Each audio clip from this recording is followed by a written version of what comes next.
Welcome to the Slop Temple. We pray this video helps. You'll start by squaring and trimming so the binding can sit flat. This prevents bulges later.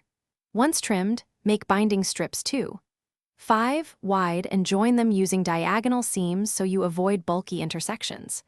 Press seams open and fold the long binding strip in half lengthwise, wrong sides together.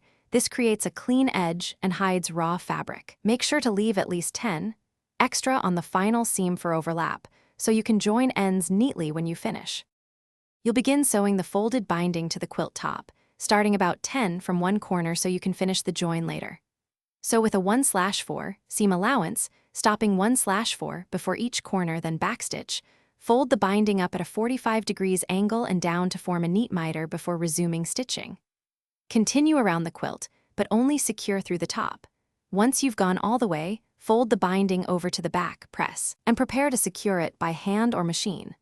You finish by joining the 2 binding tails with a diagonal seam so the join lies flat inside the fold. Press that seam open and tuck the raw ends into the folded binding.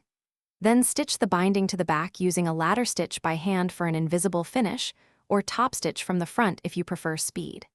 If you see puckers or uneven tension, stop, loosen machine tension slightly, repress the binding, and unpick a few inches to resew without stretching the quilt. Thanks for watching. Consider subscribing if we helped you.